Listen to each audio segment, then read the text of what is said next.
Good morning दोस्तों, मैं Rahul tagger स्वागत करता हूं एक बार फिर से आप सभी का उड़ान एकेडमी के यूट्यूब प्लेटफॉर्म पर। आज हम देखेंगे 8 जुलाई का करंट अफेयर। तो बढ़ते हैं हम अपने करंट अफेयर की क्लास की ओर। तो करंट अफेयर की बात राहुल सर के साथ, एग्जाम कोई भी हो इससे बाहर कुछ भी नहीं। तो बढ़ते हैं हम आज के अपने पहले प्रश्नों की ओर।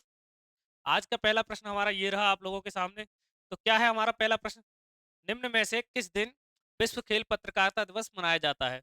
तो विश्व खेल पत्रकारिता दिवस के बारे में बताइए, कब मनाया जाता है? 1 जुलाई को, 2 जुलाई को, 3 जुलाई को या फिर 4 जुलाई को? World sports journalist day is celebrated on which of the following? तो 2 जुलाई को विश्व खेल पत्रकारिता दिवस मनाया जाता है। कब? 2 जुलाई को। क्यों मनाते हैं 2 जुलाई को विश्व खेल पत्रकारिता दिवस?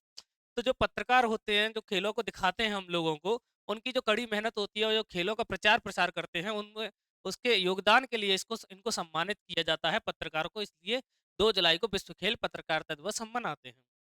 बढ़ते हैं इसी के साथ इसकी एक्सप्लेनेशन की ओर। विश्व खेल पत्रकारिता दिवस हर वर्ष कब 2 जुलाई को मनाया जाता है? कब? 2 जुलाई को। यह दिन खेल पत्रकारों की कड़ी मेहनत, समर्पण और उनके द्वारा खेलों के प्रचार प्रसार को दिए गए उनके योगदान के लिए उनको सम्मानित करने के लिए मनाया जाता है। बढ़ते हैं हम अपने नेक्स्ट प्रश्न की ओर। सूर्यमुखी देवी किस शास्त्रीय नृत्य से संबंधित थी जिनका 85 वर्ष की आयु में निधन हो गया है?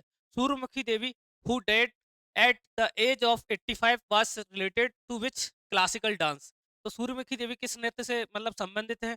भरतनाट्यम से, कथक से, मणिपुरी से या फिर कथकली से? तो बताइए सूर्यमुखी देवी जी की किस नृत्य से संबंधित है? तो सूर्यमुखी देवी जी जो है किससे संबंधित है बताइए? सूर्यमुखी देवी जी मणिपुरी नृत्य से संबंधित है। किससे? मणिपुरी नृत्य से संबंधित है। कौन? सूर्यमुखी देवी जी मणिपुर। इनका अभी हाल ही में निधन हो गया है 85 वर्ष की आयु में। ये ऐसी नृत्यांगना है जो मणिपुर की, जो ऐसी नृत्यांगना है जिन्होंने अंतर्राष्ट्रीय स्तर पर मणिपुरी जो नृत्य है उसको पहचान दिलाई, जो यहाँ की मणिपुर की सांस्कृतिक, जो मणिपुर की सांस्कृतिक पहचान बन गया है।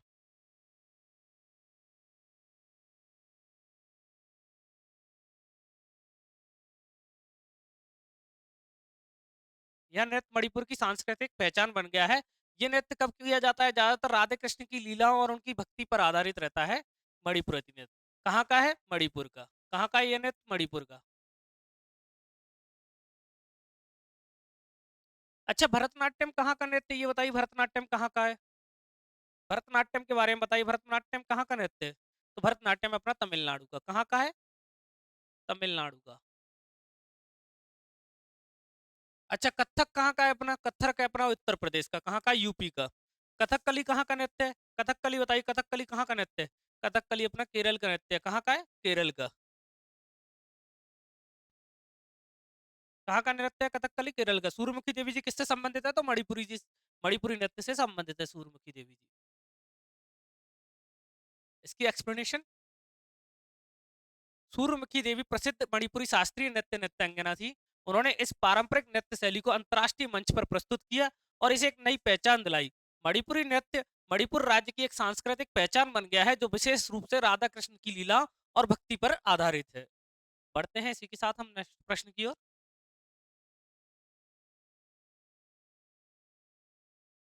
किसने ऑस्ट्रेलियाई किसने ऑस्ट्रियाई ग्रैंड पिक्स 2025 का खिताब जीता है? Who among the following has won the title of Australian grand pics 2025? तो बताइए, सॉर्जियो पेरेज, लैंडो नॉरिस या फिर चार्ल्स लेक्लर्क या फिर ऑस्कर पियास्त्री? तो किसने ऑस्ट्रियाई ग्रैंड पिक्स जीता है? तो किसने जीता है? अभी लैंडो नॉरिस ने, रेडबुल, किसने? लैंडो लैंडो नॉरिस ने ये खिताब जीता है। कौन सा? ऑस्ट्रियाई ग्रैंड पिक्स। कौन सा? ऑस्टिन ग्रैंड पिक्स 2025 किसने जीता है? लैंडो नॉरिस ने। इन्होंने किसको पीछे छोड़ते हुए खिताब जीता है? तो इन्होंने मैक मेलेरन के जो साथी हैं, मैकलॉरन टीम के ये सदस्य हैं ऑस्कर पियास्त्री, इनको इनको हराकर ये इनको हराकर ये ऑस्ट्रियाई ग्रैंड पिक्स 2025 जीता है। किसने? लैंडो नॉरिस ने। पढ़ते हैं इसी के साथ इसकी एक्सप्लेनेशन की ओर। कब हुआ था? 29 जून 2025 को ये ऑस्ट्रिया ग्रैंड पिक्स हुआ था। तो रेड बुल रिंग में लैंडो नॉरिस ने मैकलेरन टीम के साथ ही ऑस्कर पियास्त्री को पीछे छोड़ते हुए जोरदार जीत हासिल की। यह उनकी तीसरी जीत थी और इसी प्रदर्शन ने चैंपियनशिप मुकाबले में उनकी स्थिति को मजबूत किया है। पढ़ते हैं अब नेक्स्ट प्रश्न की ओर। आईएनएस उदयगिरी किस परियोजना के अंतर्गत निर्मित किया गया है? तो अभी आईएनएस उदयगिरी को परियोजना आईएनएस उदयगिरी को निर्मित किया गया है। ये किस परियोजना के अंतर्गत इसको निर्मित किया है? Under which project is INS Udaygiri concentrated? बताइए, प्रोजेक्टेड 15वीं या फिर प्रोजेक्टेड 28 या फिर प्रोजेक्ट प्रोजेक्ट 17 या फिर प्रोजेक्ट 75 आई? तो किसके तहत इसको जोड़ा गया है, निर्मित किया गया है आईएनएस उदयगिरी को? तभी भारतीय नौसेना ने अपने बेड़े में 2 नए पोतों को मतलब निर्मित किया है, तो शामिल किया है। तो वो नए पोत कौन-कौन से हैं? एक तो है स्टील फ्रेगेट। कौन-कौन से हैं? स्टील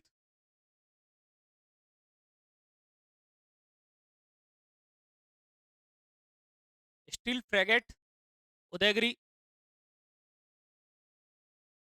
दूसरा कौन सा है? आईएनएस तमाल। दूसरा कौन सा है? आईएनएस तमाल। इन दोनों को भारतीय नौसेना ने अपने बेड़े में शामिल किया है।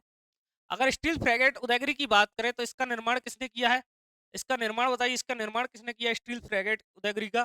तो इसका निर्माण किया है माझगांव डॉक शिपयार्ड्स।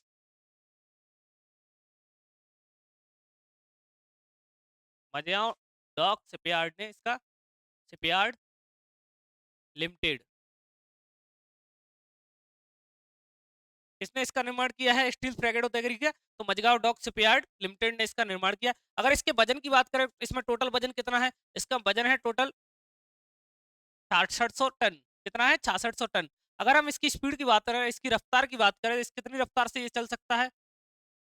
इसकी रफ्तार की बात करें, लगभग 30 किलोमीटर पर घंटे की स्पीड से ये चल सकता है स्टील फ्रेगेट उदयगिरी। आईएनएस तमाल की बात करें तो इसका एक वाक्य है, आदर्श वाक्य क्या है? सर्वत्र सर्वदा विजय, मतलब हर समय हर जगह विजय।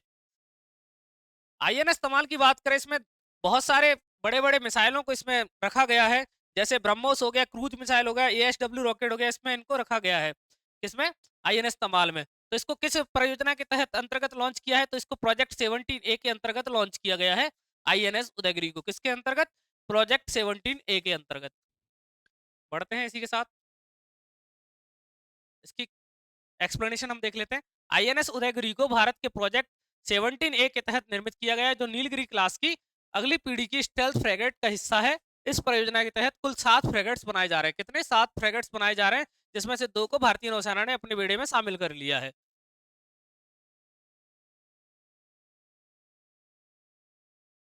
नेक्स्ट प्रश्न, राष्ट्रीय खेल नीति 2025 किस नीति की जगह लेगी? The national sports policy 2025 will replace which existing policy?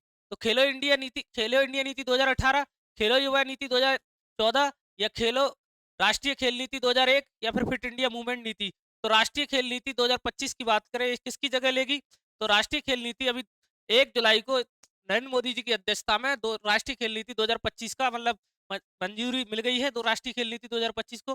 तो यह किसकी जगह लेगी? तो यह राष्ट्रीय खेल नीति 2001 की जगह लेगी। किसकी लेगी? राष्ट्रीय खेल नीति 2001 की जगह लेगी। इसमें क्या कहा गया है?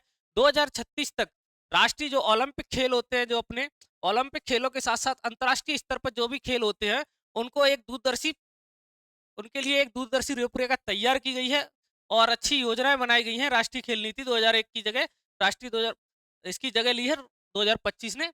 तो इसमें अच्छी अच्छी योजनाओं को शामिल किया गया, एक रूपरेखा तैयार की गई कैसे आप अपने खेलों को आगे बढ़ाएं।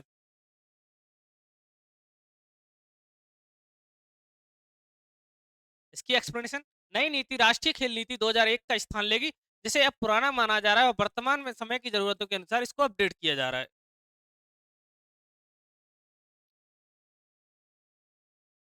दलाई लामा ने अपने उत्तराधिकारी के चयन की जिम्मेदारी किस संगठन को सौंपी है? तो अभी दलाई लामा ने अपने उत्तराधिकारी चयन की जिम्मेदारी किसको सौंपी है, बताइए? किस संगठन को सौंपी है? तिब्बत संसद को, या फिर चीन सरकार को, या फिर गार्डन फॉडरिंग ट्रस्ट को, या फिर यूनाइटेड नेशन को? तो दलाई लामा की बताइए, किसने किसको सौंपी है? दलाई लामा क्या है, इसको बताइए पहले। तो दलाई लामा क्या है? दलाई लामा तिब्बती जो बौद्ध धर्म है के सर्वोच्च आध्यात्मिक नेता हैं। कौन है? दलाई लामा तिब्बती जो बौद्ध धर्म है उनके सर्वोच्च आध्यात्मिक नेता हैं। ये वर्तमान में 14वें दलाई लामा है। कौन से? 14वें दलाई लामा। इनका नाम क्या है? तेजांग जोगित्स। क्या नाम है इनका? नाम बताइए। तेजिन ग्यात्सो। क्या नाम है इनका? तेजिन ग्यासो, 14वें दलाई लामा।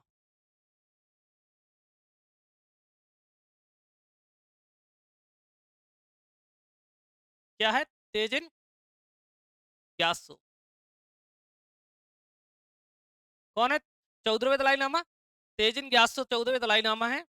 इनका जन्म की बात करें तो इनका जन्म 1935 में हुआ और 1950 से ये वहां के निर्वासित नेता है तिब्बत के। कहाँ के? तिब्बत के ये निर्वासित नेता है। ये भारत में धर्मशाला में रह रहे हैं। कहाँ पे? भारत की धर्मशाला में रह रहे हैं। जो अगले दलाई नामा हो गए वो पुनर्जन्म के आधार पर दलाई नामा मनाए जाते हैं। एक बच्चे को मतलब एक पुनर्जन्म होता है तो वो बच्चे से मतलब धार्मिक जो होती है वस्तुएं होती है उनकी पहचान करवाई जाती है। जब वो पहचान पूरी हो जाती है उसके आधार पर अगला दलाई नामा मनाया जाता है। तो इसकी जिम्मेदारी किसको संगठन को सौंपी है? तो गार्डन फोर्ड्रेंग ट्रस्ट को इसकी जिम्मेदारी सौंपी गई है। कौन से ट्रस्ट को? गार्डन फोर्ड्रेंग ट्रस्ट को इसकी जिम्मेदारी सौंपी गई है। अगले दलाई लामा कौन होंगे? बढ़ते हैं इसी के साथ इसकी एक्सप्लेनेशन। दलाई लामा ने अपने उत्तराधिकारी के चयन की जिम्मेदारी गार्डन फोर्ड्रेंग ट्रस्ट को सौंप दी है, जिससे यह प्रक्रिया तिब्बती बौद्ध परंपराओं के अनुरूप और स्वतंत्र हो रह सके। नेक्स्ट प्रश्न हमारा, अनुसंधान विकास और नवाचार आरडीआई योजना का मुख्य उद्देश्य क्या है? What is the main objective of the research development and innovation RDI scheme? किसानों को ऋण देना या फिर निजी क्षेत्र द्वारा संचालित अनुसंधान जो होते हैं विकास और नवाचार को प्रोत्साहित करना, या फिर रेलवे नेटवर्क का विस्तार, या फिर नए स्कूल खोलना? तो अभी प्रधानमंत्री नरेंद्र मोदी जी ने अनुसंधान विकास और जो नवाचार होते हैं इसके लिए लगभग 1 लाख करोड़ की मंजूरी दी है। कितने की? 1 लाख करोड़ की। कितने की मंजूरी दी है? 1 लाख करोड़ की। इसके अंतर्गत मतलब ऐसे जो नए अपने निजी प्राइवेट जो सेक्टर होते हैं, जो जैसे ऊर्जा सेक्टर हो गया, या फिर सेमीकंडक्टर हो गया, या क्वांटम हो गया, या कंप्यूटिंग वैली हो गई, ऐसी बायोटेक्नोलॉजी जरूरत मतलब उभरते जो केंद्र होते हैं, जो उभरते हुए मतलब जो कंपनियां होती हैं उनके लिए इसमें इसको लॉन्च किया गया है। किसको? अनुसंधान विकास और नवाचार आरडीआई योजना को। तो इसका किसका मतलब क्या होगा इसका आंसर? बताइए। इसका उद्देश्य क्या है? निजी क्षेत्रों द्वारा जो संचालित अनुसंधान विकास और नवाचार होते हैं ना, उनको प्रोत्साहित करना, आगे बढ़ाना, इसके लिए इसको लॉन्च किया गया है इस योजना को। बढ़ते हैं इसी के साथ इसकी एक्सप्लेनेशन की ओर।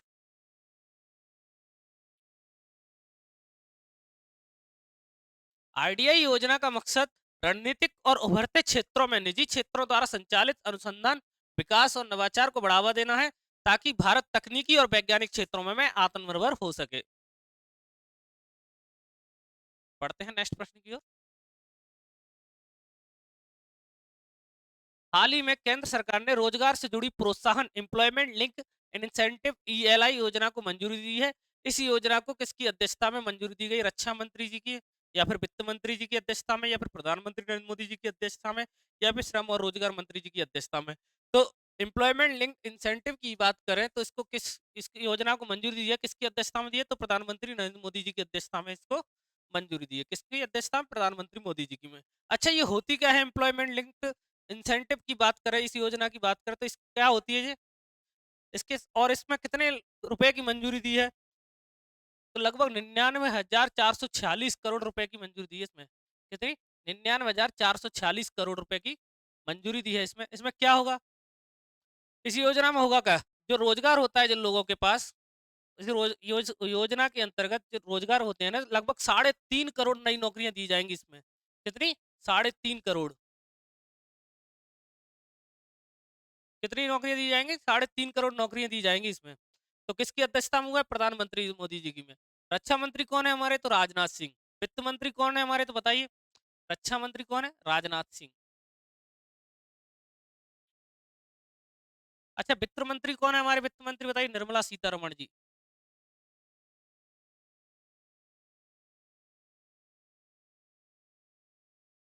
कौन है? निर्मला सीतारमण। श्रम और रोजगार मंत्रालय कौन किसके अंतर्गत आता है बताइए?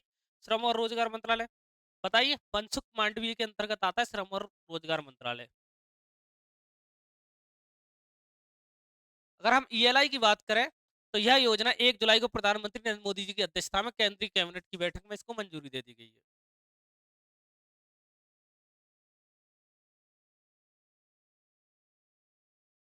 भारत का पहला क्यूआर आधारित डिजिटल हाउस एड्रेस सिस्टम किस शहर ने शुरू किया है? तो अभी क्यूआर पे आधारित डिजिटल हाउस एड्रेस सिस्टम का लॉन्च किया गया है। इसको किस शहर में लॉन्च किया है? Which city launched India first QR based digital house address system Pune में या फिर बेंगलुरु में या फिर इंदौर में या फिर हैदराबाद में। क्यूआर जो क्यूआर आधारित जो डिजिटल हाउस एड्रेस है, इसको किस शहर में लॉन्च किया गया? तो इसको इंदौर में लॉन्च किया गया। कहाँ पे लॉन्च किया गया इसको? इंदौर में लॉन्च किया। इसके तहत इसमें क्या होगा, इसमें हर घर के बाहर एक क्यूआर कोड लगाया जाएगा, जिससे मतलब डिजिटल आधार पर इस घरों की पहचान की जा सके, मतलब दिक्कत ना आए, इसलिए इसको इंदौर में लॉन्च किया गया। कहाँ पे? इंदौर में इसको लॉन्च किया गया है। इंदौर में लॉन्च किया गया, तो इंदौर को क्या कहते हैं? इंदौर को बताइए क्या कहते? इसको मिनी मुंबई कहा जाता है। इंदौर को क्या कहा जाता है? मिनी मुंबई भी इंदौर को कहा जाता है। अगर हम बात करें पुणे को, तो पुणे को क्या कहा जाता है? पूर्व का ऑक्सफोर्ड भी पुणे को कहा जाता है। क्या? पूर्व का ऑक्सफोर्ड।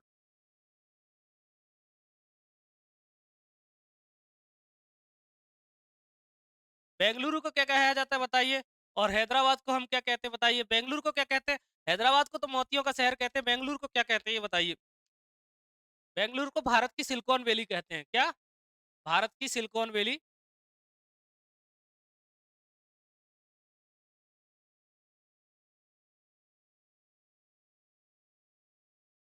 क्या कहते हैं? बेंगलुरु को भारत की सिलिकॉन वैली। अच्छा, हैदराबाद को क्या कहते हैं? मैंने बताया था आपको, मोतियों का शहर। क्या कहते हैं हैदराबाद को? मोतियों का शहर। बढ़ते हैं इसी के साथ इसकी एक्सप्लेनेशन की ओर।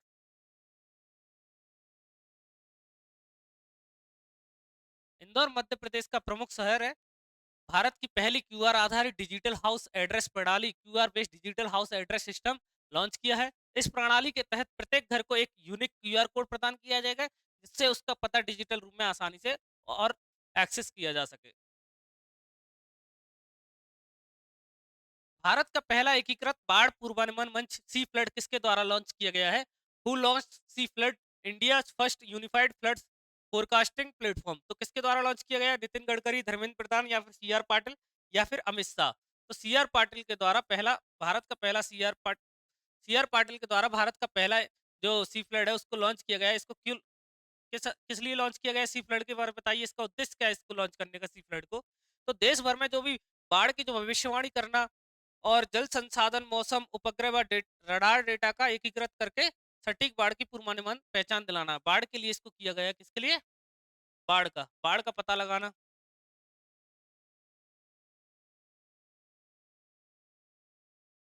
और उसके लिए पहले ही मतलब अवेयर कर देना, इसलिए इसको भारत का पहला एकीकृत सी फ्लड लॉन्च किया गया। किसने किया है? सी आर पाटिल ने। नितिन गडकरी जी की बात करें तो ये हमारे सड़क परिवहन मंत्री है। धर्मेंद्र प्रधान जी की बात करें तो ये हमारे शिक्षा मंत्री जी हैं। अमित शाह गृह मंत्री जी हैं। बढ़ते हैं इसी के साथ इसकी एक्सप्लेनेशन की ओर। सी फ्लड भारत का पहला एकीकृत बाढ़ पूर्वानुमान मंच है। ये यूनिफाइड फ्लड फोरकास्टिंग प्लेटफॉर्म है, जिसे केंद्रीय मंत्री सी आर पाटिल ने लॉन्च किया है। इस प्लेटफॉर्म का उद्देश्य है देश भर में बाढ़ की भविष्यवाणी करना, समय रहते चेतावनी देना और जल संसाधन, मौसम, उपग्रह और रडार डेटा को एकीकृत करके सटीक बाढ़ पूर्वानुमान का प्रदान करना। ये लास्ट क्लास के हमारे रिवीजन के क्वेश्चन है। 3 जुलाई को कौन सा अंतर्राष्ट्रीय दिवस मनाया जाता है बताइए? International plastic bag free day 3 जुलाई को मनाया जाता है। रग्बी प्रीमियर लीग की पहले संस्करण जो आयोजन किया गया था वो कहाँ हुआ था? जिसका खिताब चेन्नई बुल्स ने जीता था। तो ये इसका आयोजन रग्बी प्रीमियर लीग का मुंबई में हुआ था। कौन जीता था? चेन्नई बुल्स जीता था। किसको हराया था? दिल्ली को हराया था। निम्न में से कौन 15 गीगावाट अक्षय ऊर्जा हासिल करने वाली भारत की पहली कंपनी बन गई है? तो अडानी ग्रीन भारत की पहली ऐसी कंपनी बन गई है जो 15 गीगावाट अक्षय ऊर्जा हासिल कर लिया है। हाल ही में भारत ने किस देश पर भूमि और समुद्री बंदरगाहों के माध्यम से जूट आयात पर प्रतिबंध लगा दिया है? तो बांग्लादेश पर लगाया है। निम्न में से किसे हाल ही में केंद्रीय प्रत्यक्ष कर बोर्ड सीबीडीटी का अध्यक्ष नियुक्त किया है? तो रवि अग्रवाल जी को सीबीडीटी का अध्यक्ष नियुक्त किया गया है। समुद्री सुरक्षा को बढ़ाने के लिए किस बहुपक्षीय समूह ने पहले एट सी ऑब्जर्वर मिशन की शुरू की है? तो क्वाड ने शुरू किया है। मिलिट MILIT पुणे के नए कमांडेंट के रूप में किसे नियुक्त किया गया है? तो रियर एडमिरल बी गणपति जी को नियुक्त किया है। भारत के पहले वन्यजीव गलियारे जो दिल्ली मुंबई एक्सप्रेसवे पर स्थित है की प्रमुख विशेषता क्या है? इसमें देश का सबसे लंबा एनिमल अंडरपास और 5 ओवरपास शामिल है। किस राज्य ने राजभवन अनधन योजना का शुरुआत किया है? तो गोवा में किया है। निम्न में से किसने सरकार के ऑफिशियल डेटा की जानकारी प्राप्त करने के लिए जियो आई स्टेट्स नामक ऐप को लॉन्च किया है? तो राष्ट्रीय नमूना सर्वेक्षण विभाग ने इसको किया है। ये दैनिक भास्कर की कुछ खबरें हमारी। कुछ प्रश्न है जो पेपरों में आ जाते हैं। डॉक्टर अनिल मेनन के अंतर्राष्ट्रीय यात्रा के बारे में दिया गया है। नासा के भारतीय मूल के अंतरिक्ष यात्री डॉक्टर अनिल मेनन जून 2026 में पहले अंतरिक्ष मिशन पर जाएंगे। वे रूस के सोयूज MS-29 यान से ISS के लिए उड़ान भरेंगे। पहली एयर टैक्सी परीक्षण हुआ है, तो एरियल टैक्सी के पहले परीक्षण उड़ान में दुबई सफल रहा। यह इलेक्ट्रिक वर्टिकल टेक ऑफ और लैंडिंग ईवीटीओल विमान है जो कम शोर के साथ संचालित होता है। सर्वोच्च नागरिक सम्मान घाना दौरे पर पीएम मोदी को उनका 24वां सर्वोच्च नागरिक सम्मान the officer of the order of the star of घाना मिला है। वे सबसे ज्यादा देशों में सर्वोच्च सम्मान पाने वाले भारतीय बन गए हैं। पीएम पहला स्वदेशी फोटोनिक रडार। डीआरडीओ ने भारत का पहला स्वदेशी फोटोनिक रडार बनाया है जो प्रकाश तकनीक से 3x4 सेंटीमीटर की वस्तुओं को भी सटीकता से पता लगा सकता है। नौसेना को मिला INS उदयगिरी। भारतीय नौसेना को प्रोजेक्ट 70A के तहत बना स्टील युद्धपोत INS उदयगिरी सौंपा गया है। यह रडार से बचते हुए भी समुद्र में मिशन पूरा करने में सक्षम है। पाकिस्तान UNSC के अध्यक्ष पाकिस्तान जुलाई के लिए संयुक्त राष्ट्र सुरक्षा परिषद का अध्यक्ष बना। यह मौका उसे स्टेशन के जरिए मिला। यह मौका उसे इस रोटेशन के जरिए मिला। पाकिस्तान 2 साल के लिए UNSC का अध्यक्ष सदस्य चुना गया है।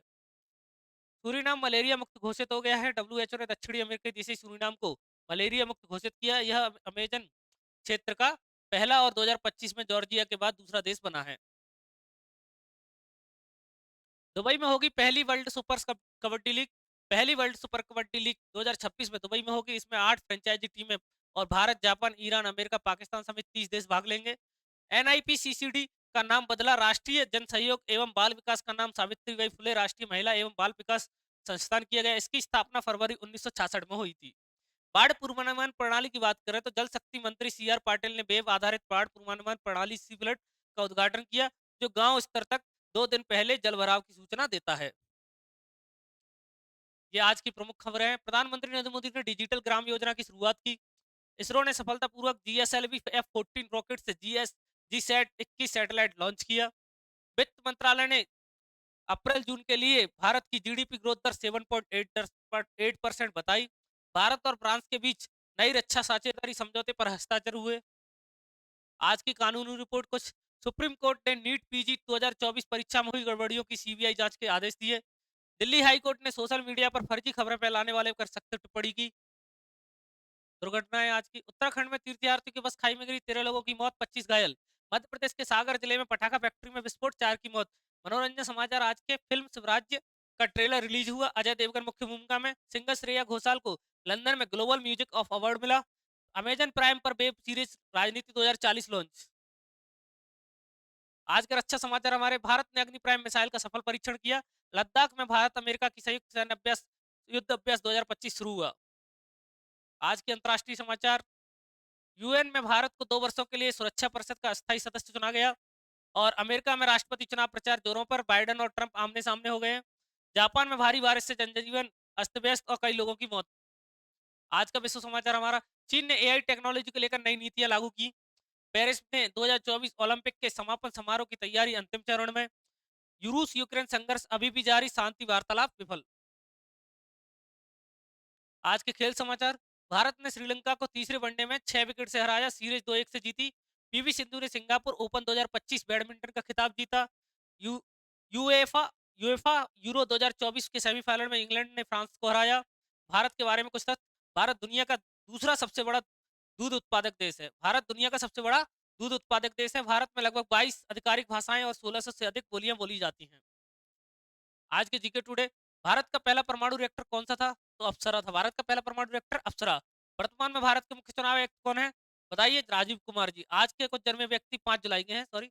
रामनाथ कोविंद जी का जन्म कब हुआ था? 5 जुलाई 1945। संजीव कुमार जो प्रसिद्ध अभिनेता है उनका जन्म कब हुआ था? 5 जुलाई 1938। और पवन खेड़ा 5 जुलाई। आज ये आप लोगों की हेल्थ के लिए स्वास्थ्य सुझाव कुछ। गर्मी में हाइड्रेशन जरूरी। रोजाना कम से कम 3 से 4 लीटर पानी पिए। नींबू पानी, नारियल पानी और मौसमी फलों का सेवन करें। तेज धूप में छतरी और सनस्क्रीन का उपयोग करें। आज के लिए इतना ही। मिलते हैं कल। और इसी के साथ ये हमारा ऑफलाइन सेंटर है। हमारा एड्रेस है 46 first floor Archana tower, C sector, Indupuri, Bhopal. तो आप हम लोगों से जुड़ सकते हैं। ये हमारी संस्था का नंबर है। आपको हमारे ऑफलाइन बैच के बारे में कुछ जानकारी चाहिए, ऑनलाइन बैच के बारे में कुछ जानकारी चाहिए, तो आप इस पर नंबर पर कॉल करके पूछ सकते हैं। आप अपनी पढ़ाई को लेकर कुछ भी समस्या हो तो आप बता सकते हैं हमें। बाकी मिलते हैं कल। वीडियो अच्छी लगी हो तो लाइक करें, शेयर करें और सब्सक्राइब करना तो बिल्कुल ना भूलें। जय श्री राम।